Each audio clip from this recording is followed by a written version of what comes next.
Oi, pessoal, tudo bem? A gente está começando hoje mais um episódio do nosso podcast E o Cérebro Responde, a neurociência vista de maneira descomplicada. Esse podcast é um projeto de extensão da UERN, da Universidade do Estado do Rio Grande do Norte, e ele é desenvolvido por alunos do curso de Medicina da FACS, sob a coordenação do professor Dr. Rodolfo Cavalcante, que é neurocientista e está nos conduzindo aí nessa caminhada. Então, hoje é o segundo episódio da primeira temporada. Meu nome é Gabriele Afonso, eu sou acadêmica de medicina, estou no 4º período. É um prazer estar participando aqui, é a primeira vez que eu estou participando de um podcast.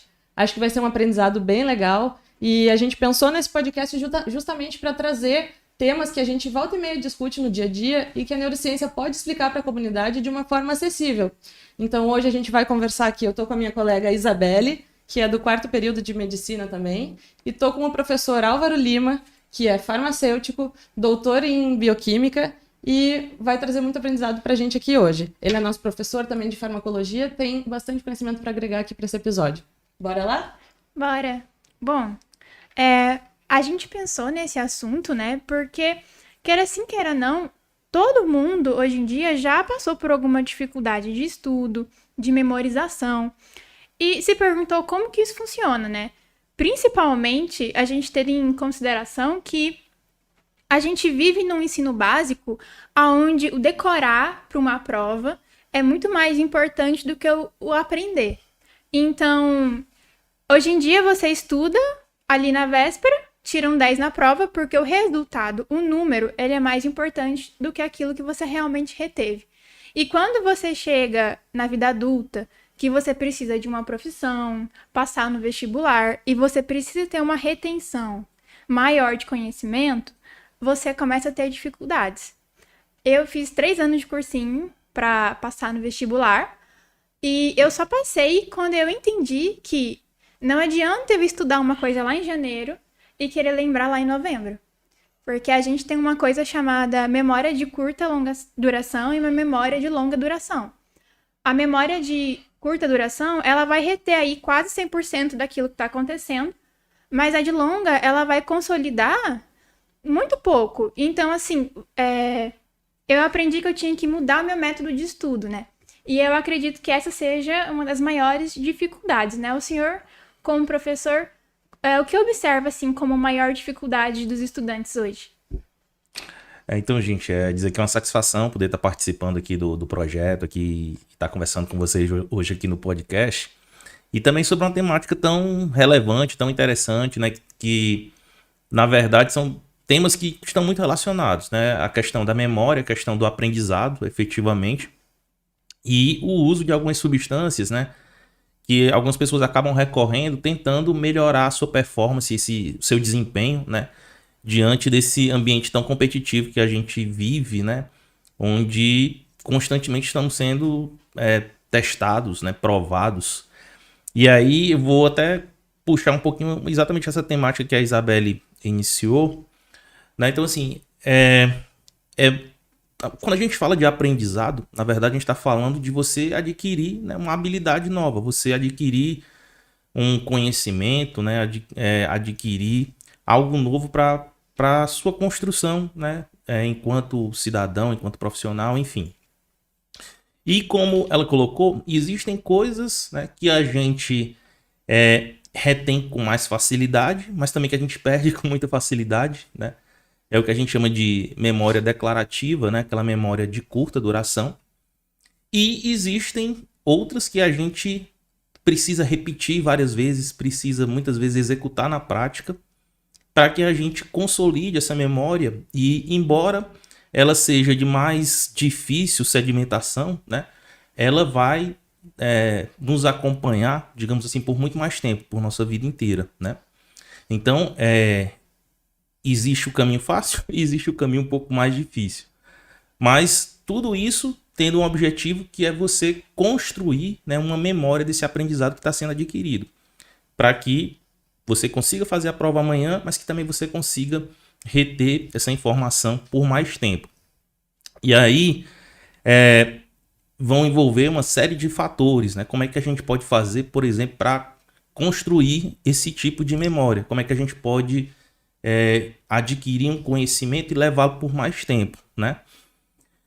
Uma das coisas que é muito importante é a questão da prática. Você executar algo na prática. A gente sabe que uma coisa é você ler um material num livro, outra coisa é você colocar isso em prática. Então, assim, vários estudos mostram que você praticar algo, né, gera muito mais uma memória a longo prazo, né, do que simplesmente você tá lendo ali um determinado conteúdo teórico. Então, isso é um aspecto muito importante. Outra coisa que eu até já falei aqui, a questão da repetição, né? A repetição leva à perfeição. Então, quanto mais a gente repete, pratica algo, né, a gente vai aprimorando aquilo ali e a gente vai consolidando também esse aprendizado para a nossa vida. Como a Isabelle colocou, ela tentou por algum tempo, né, passar no Enem, enfim, no vestibular, e ela observou que, com certeza, ao longo dessa caminhada, ela utilizou de várias estratégias de estudo diferentes. Algumas dessas estratégias funcionaram de forma melhor e outras ela deve ter observado que eram menos eficientes. Então, a questão da prática, repetição, são coisas importantes. Além disso, né, você precisa focar naquilo que você está fazendo. E nem sempre é fácil a gente conseguir manter esse foco.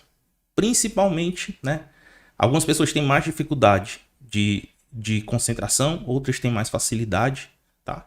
Então, assim, quem tem mais dificuldade de concentração, o ideal é que você faça atividades com intervalos mais curtos de tempo, assim, 25, 30 minutos, você dá uma pausazinha, vai beber uma água, vai ouvir uma música, fazer uma atividade, para poder pegar, digamos assim, um gás para poder continuar novamente, tá? Já quem tem mais facilidade de se concentrar, de manter o foco, beleza, pode ficar um tempinho a mais, pode ficar 40 minutos, 50 minutos, mas assim, é muito importante que a gente tenha, né, também um intervalo de tempo, um espaço para que essa informação se consolide. A gente fica lendo muitas vezes 2, 3 horas direto, a gente vê que depois de 20, 30 minutos, tudo que eu tô lendo ali já parece que não tá entrando mais nada na minha cabeça. A gente já tá tão saturado que acaba que não se torna tão produtivo assim esse estudo. Então, assim, é interessante que a gente tente fazer um intervalo, adequar um intervalo para aquele tempo que eu vou conseguir me concentrar naquilo ali. Então, acho que é um aspecto importante também isso aí. E existem outras estratégias também, como você alternar de repente conteúdos de áreas diferentes. Por exemplo, você estudar um pouquinho um conteúdo de humanas, depois você vai estudar um pouquinho de exatas, porque também você ficar estudando só exatas pode saturar, você ficar estudando só humanas também pode saturar. Então, é interessante a gente fazer essa mudança de tema de vez em quando, né, até para poder dar uma revigorada na nossa cabeça. E outras formas também que a gente pode fazer, né, construir mapas conceituais.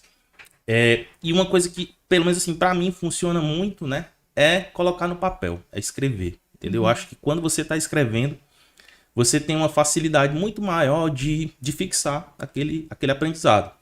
Então, a gente pode pegar um texto desses, grande, né, destacar aqueles pontos que a gente considera principais e colocar isso no papel, né? O poder de fixação de você estar colocando esse conteúdo no papel é muito maior do que você simplesmente estar lendo aquilo ali várias vezes, né? Então, assim, são algumas estratégias que a gente pode pensar, que a gente pode desenvolver para melhorar essa nossa performance. Obviamente que, assim, que não existe nenhuma receita de bolo, né? Cada indivíduo vai utilizar da técnica que para ele funciona melhor, né? Mas estudos mostram que essas diquinhas, digamos assim, elas funcionam muito bem para quem está querendo fixar, né, esse conteúdo. E, como a Isabelle colocou, é muito mais importante do que a gente decorar um assunto, né, que se a pessoa bater em você, você já esqueceu, né? Muito mais importante do que isso é você entender, né? Entender. Não é assim, aconteceu isso. Beleza, mas aconteceu isso por quê? Por que isso aconteceu? Então, quando a gente compreende o porquê das coisas, tá certo? A gente vai conseguir, mesmo que lá na hora da prova eu não lembre diretamente daquilo ali, mas eu entendi, eu vou puxar aqui no meu HD aqui e eu vou conseguir lembrar. Sim. O senhor estava falando de ficar no máximo 40, 50 minutos no mesmo assunto. E uma das coisas que eu acho mais estranhas na academia é que a gente tem aulas, às vezes, de 4, 5 horas de um mesmo assunto. Inclusive, uma maneira, como o senhor falou, que eu encontrei de acompanhar as aulas mais facilmente foi anotando as aulas. Porque chega uma hora que você não tá mais absorvendo o que tá sendo falado ali. É Então, contraproducente ficar muito tempo no mesmo você assunto, já não entra mais. exatamente. Então, assim, você acaba escrevendo ali, eu acabo absorvendo mais da aula do que só ouvindo, que era uma coisa que eu costumava fazer antes, era só ouvir. Mas aí, novamente, né, observei que não estava sendo tão eficiente e aí modifiquei meu método de estudo. E eu achei muito interessante, né, o senhor falando sobre a memória declarativa e não declarativa, porque eu vi um exemplo que explica, assim, perfeitamente que é aprender a andar de bicicleta.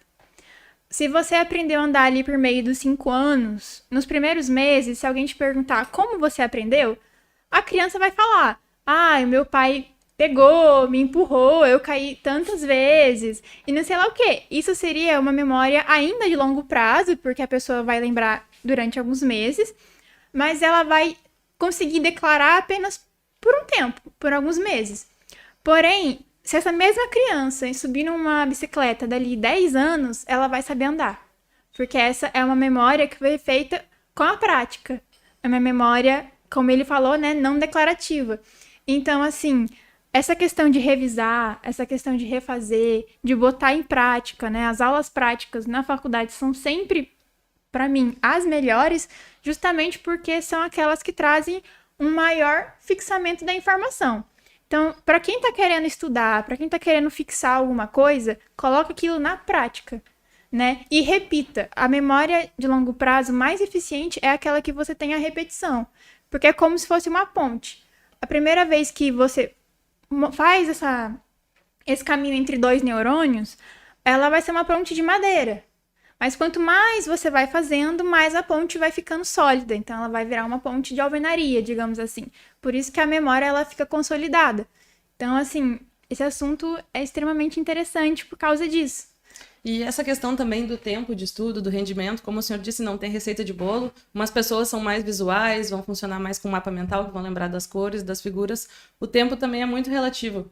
E tem uma coisa que a gente chama de atenção sustentada, que é, de fato, a atenção em que tu tá focado naquela atividade. E essa própria atenção sustentada, ela varia com alguns fatores, por exemplo, até genéticos, pode variar com a experiência que a pessoa que está estudando aquele assunto já tem daquele tema, se é um tema novo ou é uma coisa que ela está abordando agora, e pode variar, inclusive, com uma coisa, assim, que parece meio clichê e até um pouco de capricho, assim, mas que é a motivação.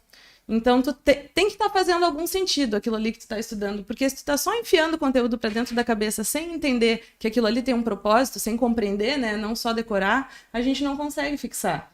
Porque se tá lá no ensino fundamental pensando, cara, onde é que eu vou usar Bhaskara? Nunca mais vou usar isso na minha vida. Mas quando você entende que isso faz parte de um processo de construção, de raciocínio, que vai te levar um passo adiante, isso vai, né, te levar a outros caminhos, isso tende a funcionar. Tem aquela pirâmide de aprendizagem, não sei se vocês já viram, do William Glasser, que ele coloca, assim, métodos de estudo. Aí, na base da pirâmide estão as formas mais ativas, na base da pirâmide está aquela questão de tu ensinar para outra pessoa o que tu aprendeu como forma de fixar, e dá um aproveitamento muito bom, assim, cerca de 90%. E aí vai variando as metodologias para até metodologias mais passivas, que são de leitura, de ouvir e tal, até 10% de aproveitamento. Eu era escoteira quando eu era criança, e eu sempre tive muita, assim, dificuldade de... nervosa, assim, com provas orais, falar em público, essas coisas. Tá sendo bem desafiador aqui pra mim esse podcast de hoje. E eu lembro quando eu tinha 11 anos, que uma amiga me falou assim, passa a prova comigo, explica pra mim como se você estivesse explicando pra alguém. É o melhor jeito de fixar. E realmente é uma coisa assim que funciona muito quando você consegue fazer outra pessoa entender aquilo, então porque você realmente entendeu. Então essa coisa de estudar em grupo, de conversar com os amigos também é uma coisa bem engrandecedora. E a questão da motivação é bem importante. Sim.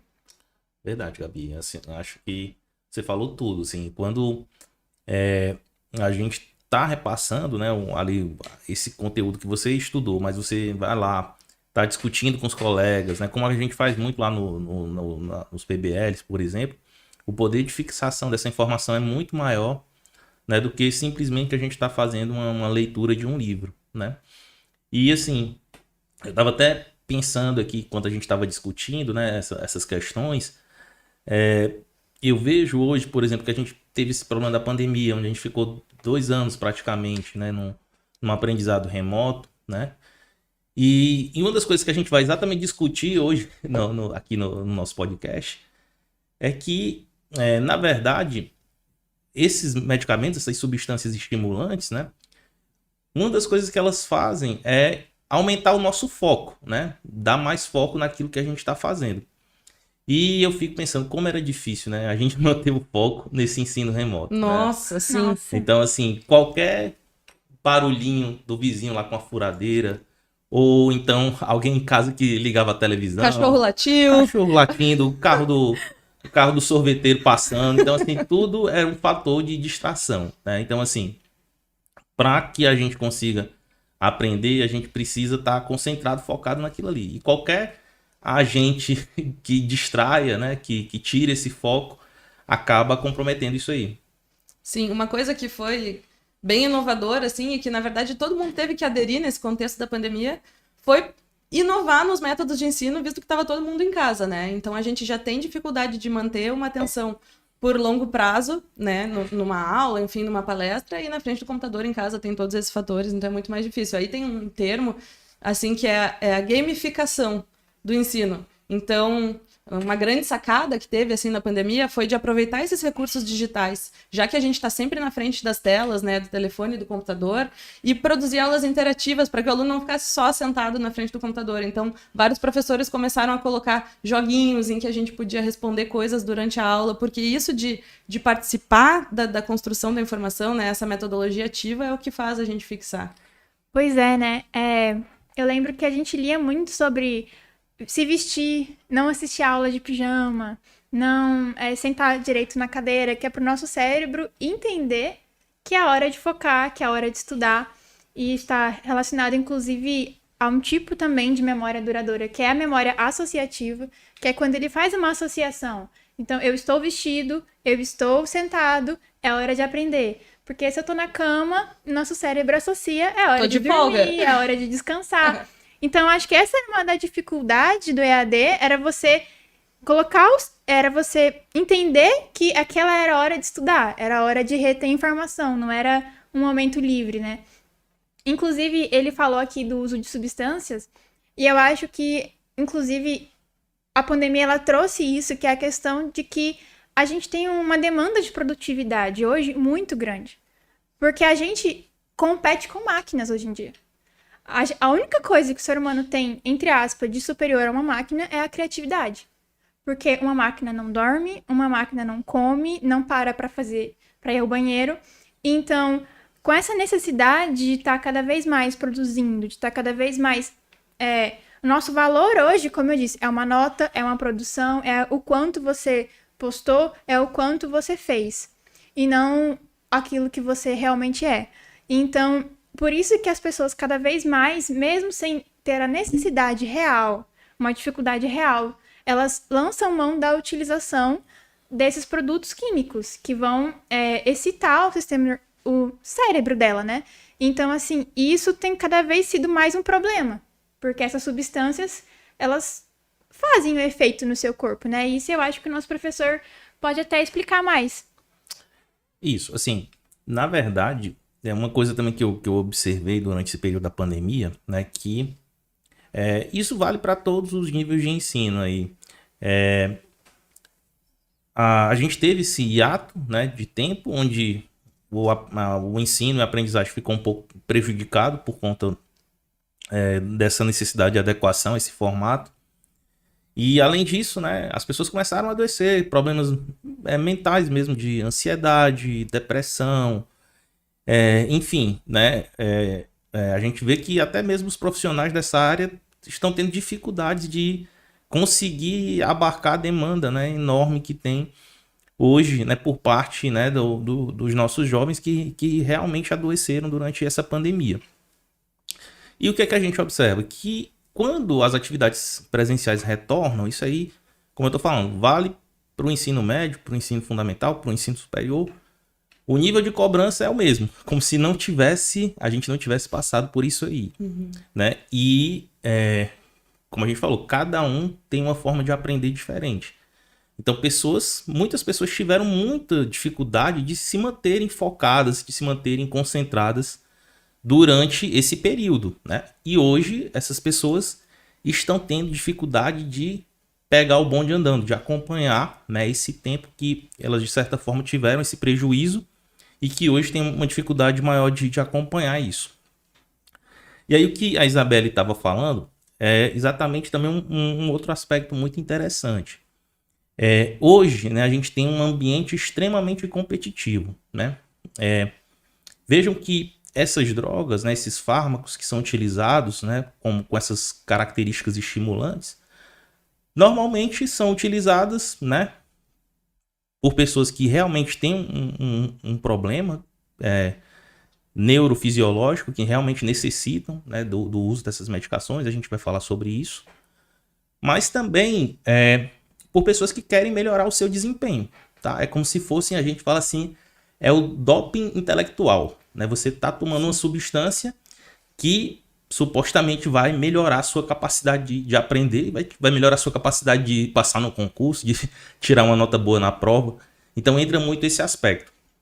Então, assim, a gente tem alguns medicamentos, né, que foram desenvolvidos, né, até a gente discute bastante isso na faculdade. Durante a Segunda Guerra Mundial, começou-se a utilizar uma classe de medicamentos chamada de anfetaminas, né, que são substâncias estimulantes. E que naquela época, a gente estava num contexto de guerra, né, o soldado tomava aquele medicamento e ele sentia coragem, ele ficava sem sono, ele não sentia fome, ele ficava ligado o tempo inteiro, né? Então, para aquele ambiente ali, realmente era uma droga revolucionária, né? E passado esse tempo, passado esse período, essas substâncias começaram a ser utilizadas até por conta de alguns desses efeitos que elas provocavam, né? Então, essas anfetaminas, normalmente, elas diminuem o nosso sono, né? Então, assim, eram utilizadas para pessoas que tinham narcolepsia, pessoa que tinha muita dificuldade de ficar acordada. Qualquer canto que a pessoa encostasse, ela dormia. Então, esses medicamentos ajudavam a manter essas pessoas acordadas. Mas o grande boom, né, digamos assim, do uso desses medicamentos, que ocorreu há alguns anos atrás, né, foi o uso dessas substâncias como medicamentos para emagrecimento, né? Então a gente tinha algumas anfetaminas, como o Femproborex, anfepramona, que eram fármacos que eram utilizados para pessoas que queriam emagrecer, né? Só que um dos efeitos colaterais que esses medicamentos provocavam é que essas pessoas ficavam sem conseguir dormir, ficavam ansiosas, ficavam irritadas. Então, assim, eram tantos efeitos colaterais que elas não conseguiam utilizar por muito tempo.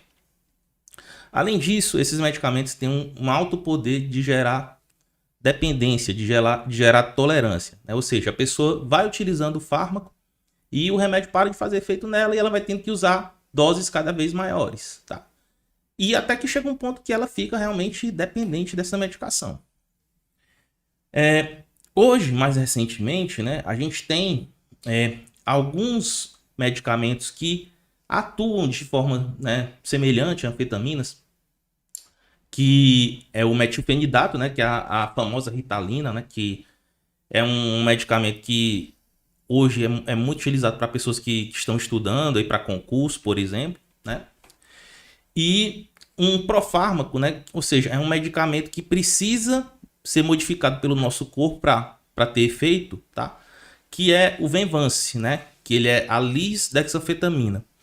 Então, esse medicamento, né, ele já é um fármaco mais moderno, ele tem, né, um tempo de ação mais duradouro, né, e o indivíduo ele toma esse medicamento e ele é transformado no corpo dele e fica na sua forma ativa. O que é que esses medicamentos eles fazem, né? Eles liberam algumas substâncias, né, do nosso cérebro que deixam o indivíduo mais atento, ele fica mais ligado, ele fica mais focado, né? Que são a noradrenalina, uma dessas substâncias, a outra, a dopamina. Então, além disso, eles também conseguem se ligar, né, a alguns receptores, né, que a gente chama de receptores adrenérgicos, que mantém esse indivíduo também num estado de mais atenção. O que é que a gente precisa entender nisso aqui? O indivíduo que tem TDAH, né, que é a indicação clínica desses medicamentos, né, então esses indivíduos, eles possuem, né, uma deficiência, né, em algumas regiões do seu cérebro dessas substâncias. Então esse indivíduo, ele produz pouco essas substâncias, ele precisa tomar o remédio para poder suprir aquilo ali. Mas quando você é saudável, você não tem nenhum problema desse tipo, e você faz uso dessas medicações, o que é que você está fazendo? Você está dando uma dose extra de uma substância que você já produz normalmente. O que é que isso vai fazer, né, com você? A gente tem duas coisas que podem acontecer. Primeiro, né, você vai esgotar todos os estoques dessas substâncias que você tem. Essas substâncias, elas ficam guardadas dentro do nosso cérebro, dentro de pequenos saquinhos, pequenas vesículas. E aí, sempre que a gente está tomando esses medicamentos, eu estou liberando esses estoques. Vai chegar no ponto que isso aí vai se esgotar. E aí vai gerar essa questão que a gente falou da dependência. Você vai tendo que sempre estar aumentando a dose do remédio para ter aquele efeito que você espera, né? E uma outra coisa, né, é que eu sempre também costumo falar muito nas minhas aulas, né? Que é uma frase que é da sabedoria popular, todo mundo sabe. Que tudo demais é veneno, né? E exatamente o que diferencia um remédio de um veneno e vice-versa é a dose. Todo remédio, tá, se tomado em excesso, vai provocar efeitos colaterais desses que podem ser inclusive graves. Já, né, os venenos também, se a gente utilizar numa dosagem adequada, eles podem até virar um remédio, né? Que a gente tem vários exemplos disso aí na literatura que mostram isso, tá? Então, assim, o que é que a gente fala, né? O que é que a gente gosta de destacar aqui? Que quem tem TDAH, tem déficit de atenção, tem hiperatividade, essas pessoas têm esse problema associado a uma falta de algumas substâncias no cérebro, que esses medicamentos vão suprir essa necessidade. Mas para o indivíduo saudável que toma essa medicação, certo? Você vai ter muito mais os efeitos deletérios, além de ter vários estudos que demonstram que não há esse ganho de desempenho, digamos assim, para quem faz o uso desnecessário dessas substâncias. E aí eu volto a destacar alguns dos efeitos adversos do uso dessas medicações. Esses medicamentos deixam a pessoa irritada, ansiosa, tira o sono, tira a fome. Então, assim, você não conseguindo dormir, como é que você vai fixar essas informações? Como é que você vai aprender esses conteúdos se você não consegue dormir? O nosso corpo, por mais que a gente fique estimulando, ele fisicamente está cansado, embora você esteja mantendo ali o seu cérebro artificialmente ativo. Então, quando chegar no momento que o cansaço for mais forte, o cansaço bater mesmo, aí você vai arriar, tá certo? E, como eu tô falando, você sem dormir é uma bola de neve. Você não vai conseguindo ter rendimento sem ter uma boa qualidade de sono para poder estar, né, aprendendo essas informações. Quando a gente vê esses estudos, isso é curioso que o senhor falou, porque quando entrevistam pessoas que você pergunta se elas fazem uso dessas substâncias estimulantes e perguntam também sobre a questão da qualidade de vida, alimentação, sono, muitas delas justamente se queixam de que não tem um sono adequado, que não dormem bem. Então, quer dizer assim, você já tem uma dificuldade de concentração, né, que é causada por um problema prévio, aí você faz uso dessas substâncias, isso piora, vira uma coisa cíclica, você não consegue resolver o problema, sendo que talvez um pouco, pelo menos parte dele, poderia ser amenizado lá na base, que é na questão da qualidade de vida. Talvez você não precisasse desse medicamento se conseguisse regular esses outros aspectos, né?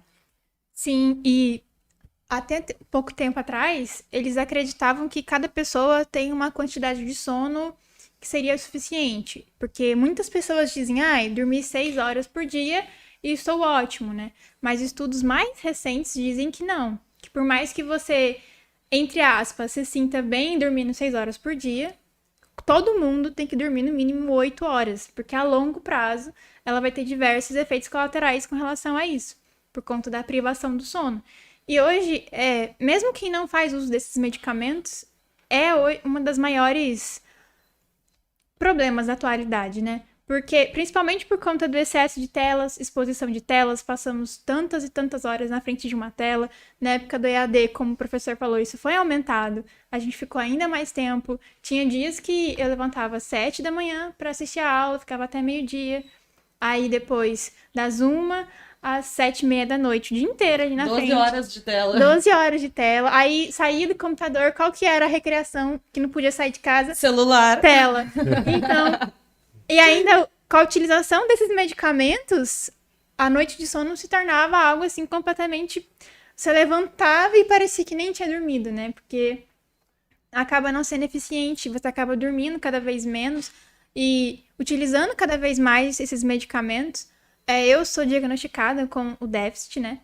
E se eu não tivesse o problema, eu não usaria.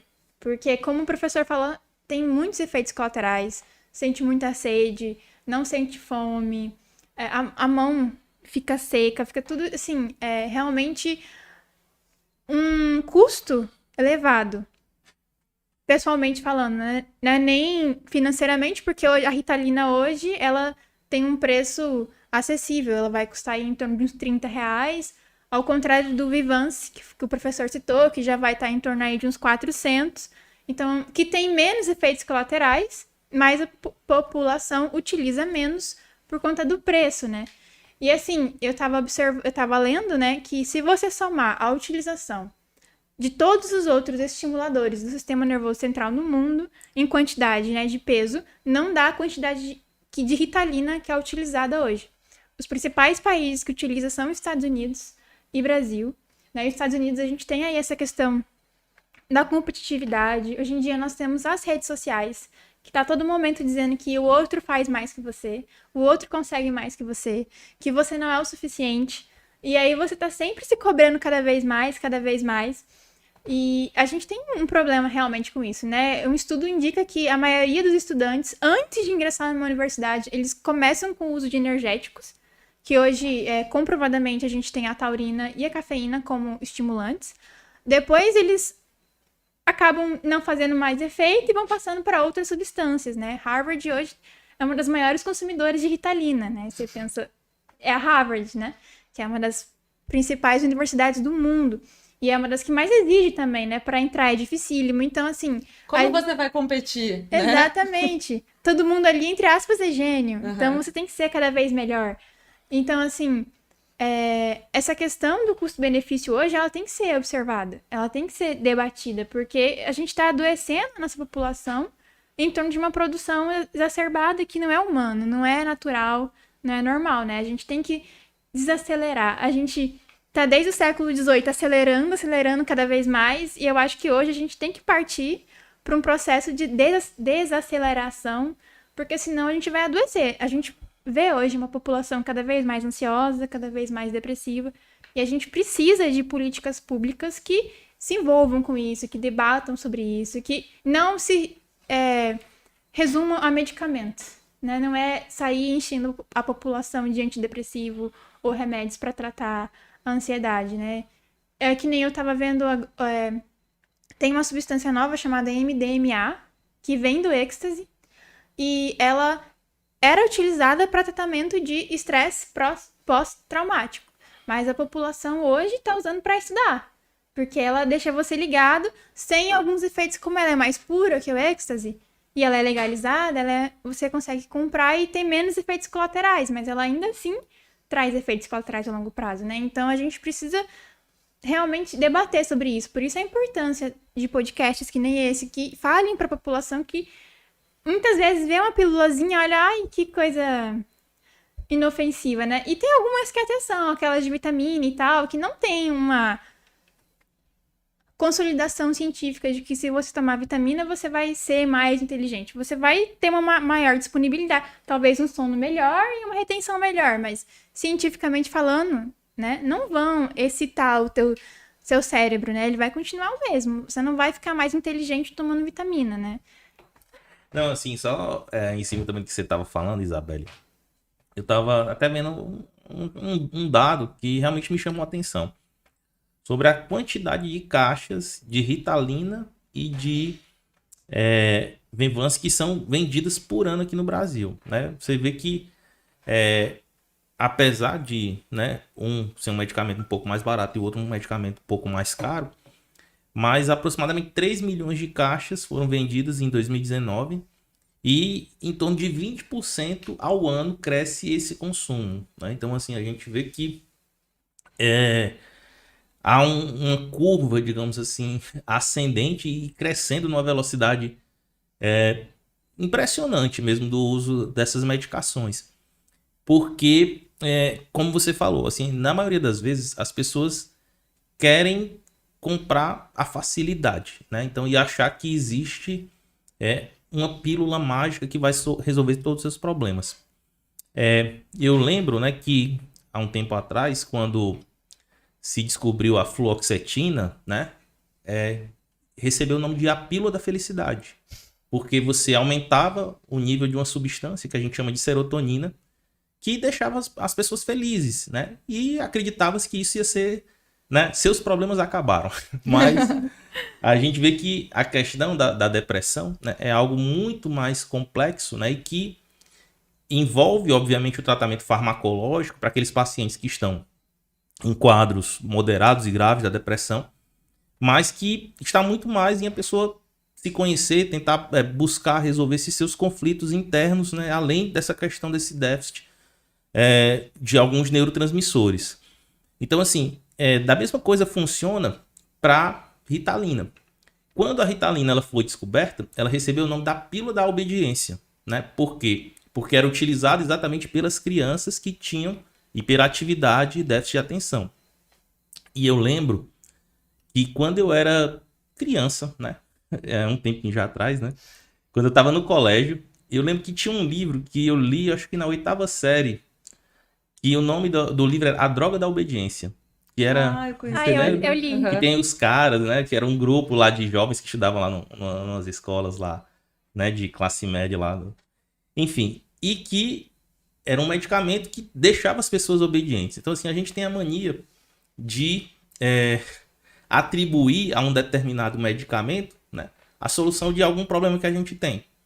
Então, se eu estou triste, eu vou tomar um remédio que vai curar minha tristeza. Se eu estou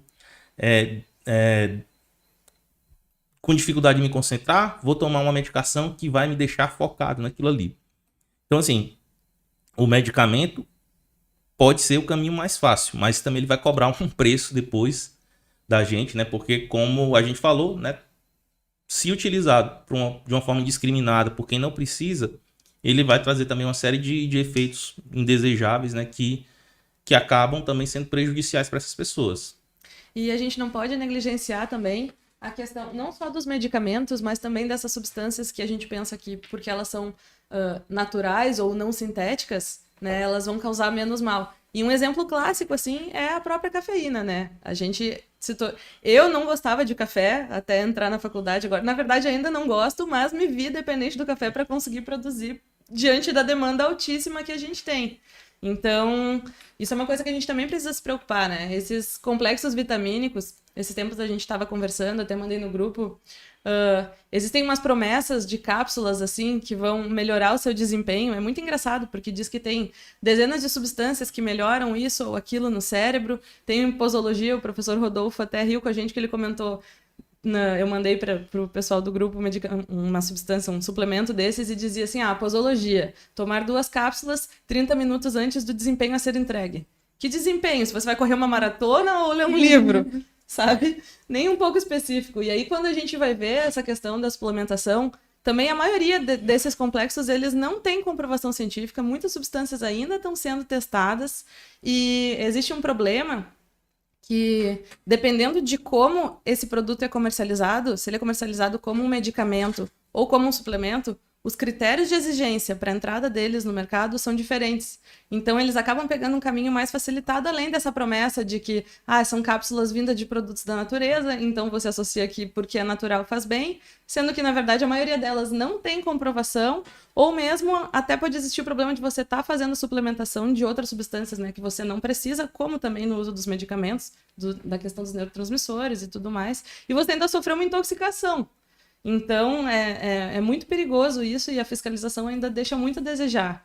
E a promessa é grande, né? O apelo do marketing de cápsulas mágicas que vão te ajudar a estudar, que vão melhorar o seu rendimento é muito alto.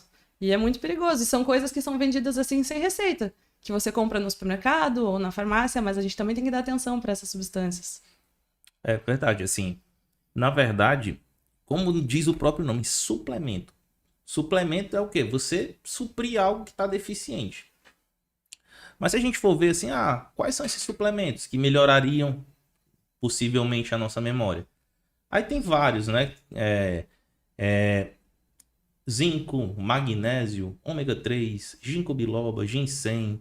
Tem várias substâncias dessas aí que atribuem, né, a terem, digamos assim, algumas propriedades antioxidantes, que melhoram a questão da neuroplasticidade, que melhorariam a função, né, da memória.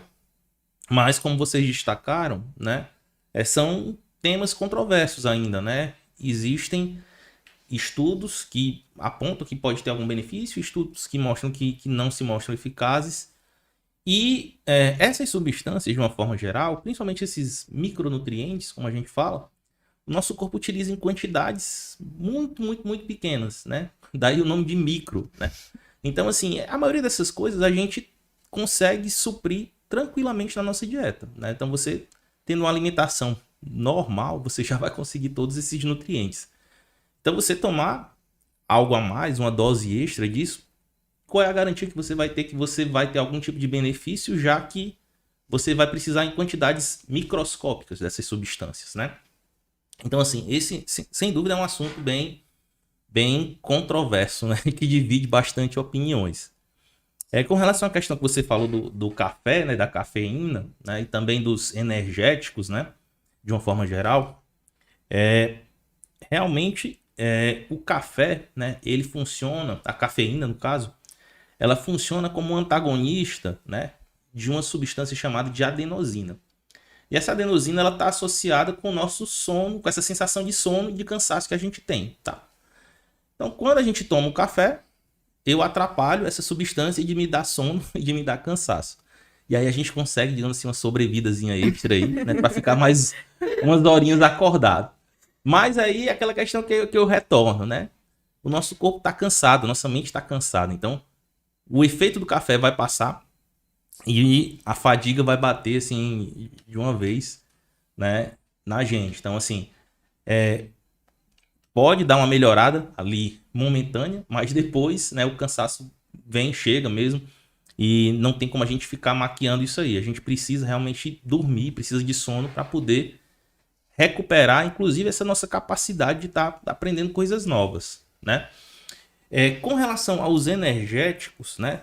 Na verdade, os energéticos eles têm uma grande mistura, né, de cafeína, açúcar, quase como uma quantidade de um refrigerante, e taurina, né? Normalmente a taurina, que é uma espécie de um aminoácido, né? Mas que, na verdade, ele é o derivado de um aminoácido. Ele é produzido a partir de dois aminoácidos que a gente tem, que são a metionina e a cisteína. E essa taurina, ela tem um efeito, digamos assim, de melhorar a nossa capacidade física para poder fazer determinados exercícios, né? Mas aí também existem alguns estudos que mostram que a taurina em excesso, por exemplo, ela aumenta a nossa frequência cardíaca, a nossa força de contração cardíaca, e que, inclusive, algumas pessoas que tomaram doses excessivas de taurina apresentaram alguns quadros, inclusive, de arritmia. Então, assim, não digamos assim, porque, como você falou, é um alimento, né, que uma substância que é vendida como um alimento, né, não se enquadraria como um medicamento, mas que também não provoque malefícios, né? Qualquer um compra, né? Inclusive menores de idade no mercado, na padaria. Tem alguns países que têm restringido o acesso a esses energéticos para crianças abaixo de 16 anos, né? Então, assim, existe uma tentativa de apertar um pouco a legislação do uso desses energéticos, né? Exatamente por enxergar também os potenciais que o uso excessivo dessas substâncias provocam. A gente vê, vez por outra, algum caso de uma pessoa que morreu porque ficou 48 horas jogando videogame tomando um energético. já aconteceu casos desses, assim, de pessoas que ficam tomando um energético atrás do outro para poder não dormir e ficar lá horas e horas jogando videogame, jogando computador, enfim, tá?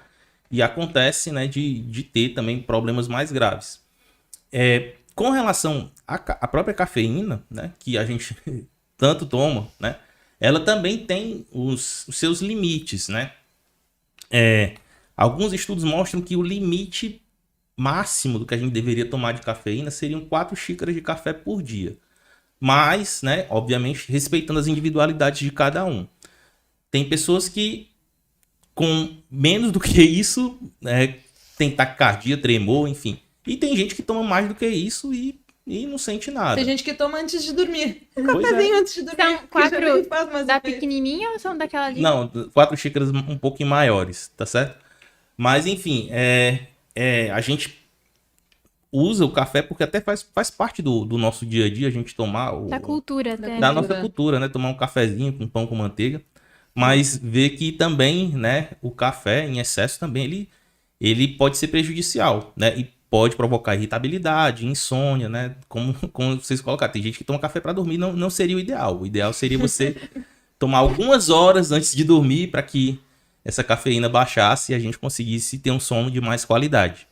Pois é, essa questão, né, de você ter que produzir demais, acaba que você precisa estar ligado até muito pouco antes do seu horário de dormir, né? Então, muita gente acaba lançando mão do uso de estimulantes para depois utilizar um ansiolítico, um remédio para dormir, né? Hoje a gente tem uma série muito famosa nas redes sociais que é pessoas contando que tomaram Zolpidem, que é um remédio para dormir, e tiveram alucinações, fizeram compras. Mas por quê? Porque não utilizaram a medicação da maneira correta, né? Que é logo em seguida de deitar e dormir, né? Mas as pessoas, elas... Porque a gente precisa desacelerar algumas horas antes de deitar. E a gente vai deitar com o celular na mão, a gente vai deitar assistindo televisão. E o nosso cérebro continua muito ligado, né? Então, hoje em dia, Rivotril, aquele hormônio do sono que as pessoas gostavam de usar, mas que se você tomar ele em conjunto com luz, não vai fazer tanto efeito, porque ele precisa da escuridão para que você tenha... A melatonina. A melatonina, para que você tenha a eficiência. Tá bem na Mas moda, é a né, questão, não é nem a questão do sono, é a questão de vigília, né? De claro e escuro. Isso. É uma Então, questão fisiológica, né? A gente tem sensor de luz até na pele, não só nos olhos. Então, assim, a gente precisa respeitar que a gente não pode querer acordar às 7 da manhã, trabalhar até às 10 da noite. A gente precisa, ali por volta das 6, começar a parar, a fazer uma higiene do sono, que é uma coisa que também é muito importante. Fazer um exercício físico, ter uma alimentação mais regulada, né? Porque, como o professor falou, é a busca pelo caminho mais fácil. Mas o caminho mais fácil tem um custo, né? Até em cima disso que também você colocou, vejam só, o uso, né? Eu até lembrei agora para a gente falar que o uso dessas anfetaminas, né? Em grandes quantidades, a gente tem, por exemplo, profissionais cuja atividade laboral requer que o indivíduo fique 2, 3 dias sem dormir, né? E muitas vezes as pessoas recorrem ao uso dessas medicações para poder, né, não dormir mesmo, para poder ficar dias e dias trabalhando direto. o famoso rebite, aquele, professor. Exatamente. Né? O Femproporex, que é uma substância estimulante, né, que é uma anfetamina, muitas pessoas misturam com Coca-Cola, com café, para poder ficar dias e dias sem dormir. E o uso de grandes quantidades dessas anfetaminas, dessas substâncias, tá, podem provocar surtos psicóticos semelhantes que um paciente com uma esquizofrenia tem. Então, assim, essas anfetaminas, elas também são utilizadas como drogas recreativas, né, pelos efeitos que essa substância, a dopamina, ela provoca, né, de dar essa sensação de euforia, né, mas também que tem características alucinógenas. Então, assim, os indivíduos que fazem o uso também inadequado em dose excessiva desses medicamentos, né, podem ter um surto parecido com o que uma pessoa com esquizofrenia tem por conta do excesso aí dessa substância. Não tem receita mágica, né, gente? Não adianta. Não adianta. A questão é focar em qualidade de vida, higiene de sono, alimentação. Pois é, né? A gente tá cada dia mais sedentário, cada dia mais procurando o caminho mais fácil, o uso de medicamentos. Eu acho que até, inclusive, a classe médica hoje, ela tem... muitas vezes você chega no médico e você fala, eu estou com insônia. E ele te passa lá um ansiolítico. Ele não te explica como utilizar, ele não te explica por quanto tempo utilizar, ele não te explica que hoje o remédio, ele sozinho não faz milagre, né? Então você precisa mudar os seus hábitos de vida e ele vai te ajudar nesse caminho ali nos primeiros, por exemplo, primeiro mês, e depois espera-se que você pare de usar esse medicamento, né? E as pessoas, elas acabam lançando mão do uso durante a vida toda, porque não fazem essa mudança no estilo de vida e acabam se tornando, como o senhor falou, dependentes, né? E a gente tem, como eu tava falando, né, do uso de telas, o que acontece? Ela libera um grande número desses neurotransmissores que foram explicados pelo professor. De forma que, quando a gente tem muito neurotransmissor positivo, a gente também tem a liberação de neurotransmissores do estresse, né? De forma que eu vi uma psiquiatra falando que a gente precisa sentir tédio.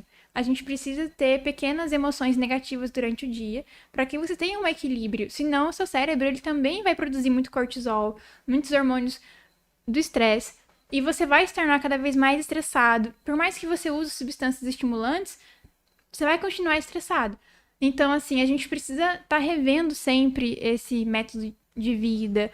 Como eu disse, né? Desacelerar, o movimento de desacelerar. E é claro que isso não depende só do indivíduo, né? Porque hoje a gente tem um sistema que exige isso de você. A gente tem, por exemplo, semanas de provas. A gente tem 4, 5 provas que se você estudar, a gente tem aula de manhã, tarde, tem dia que é de noite.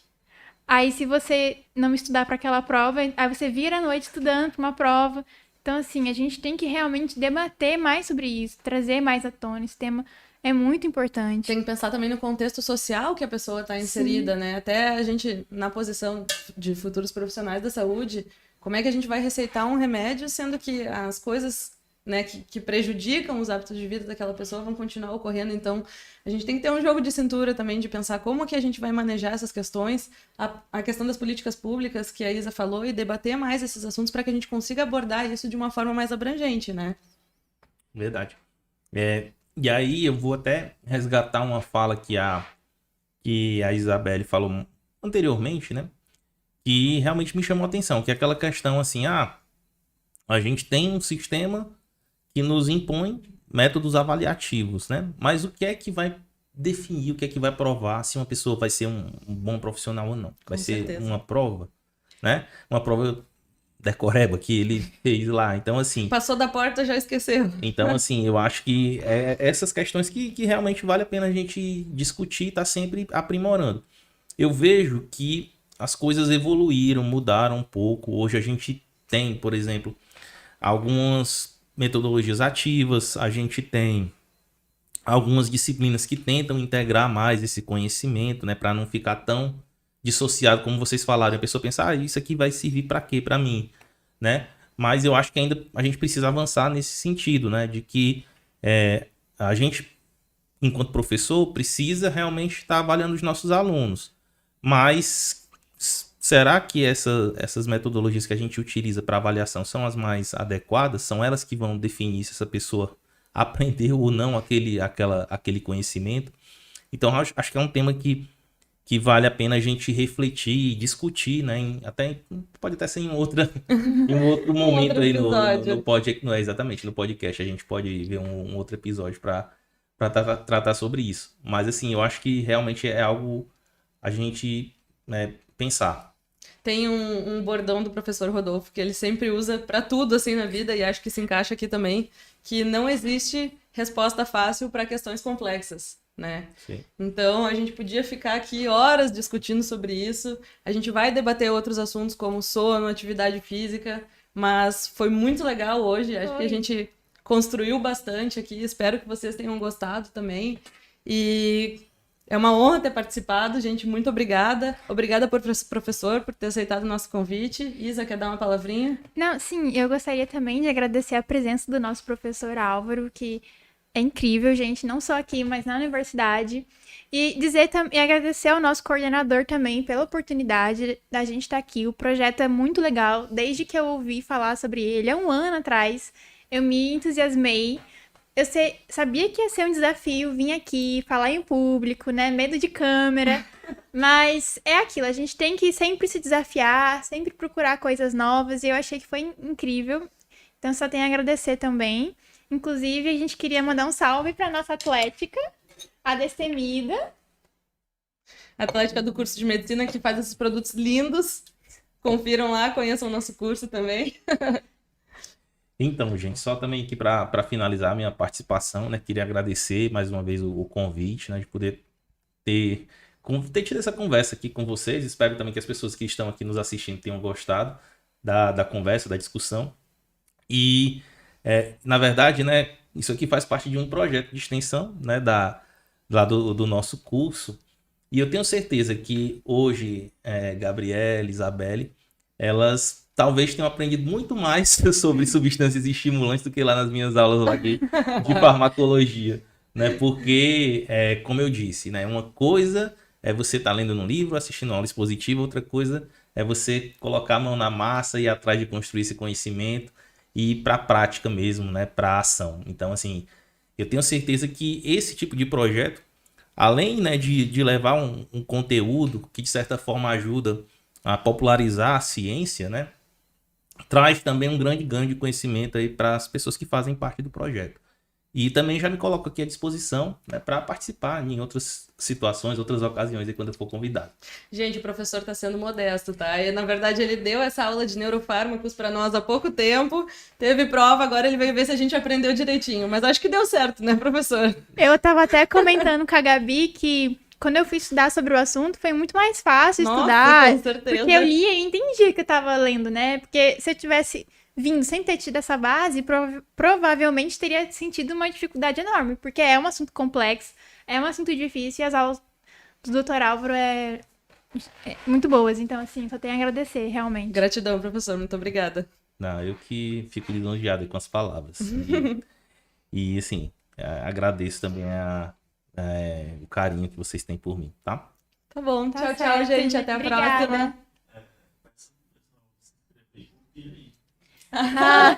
Sim. Pois é, pessoal, bora se inscrever no canal, clica no sininho para ativar a notificação, tá bom? Vamos seguir o nosso Instagram também, e o Cérebro Responde, tá bom? E vamos curtir nosso post.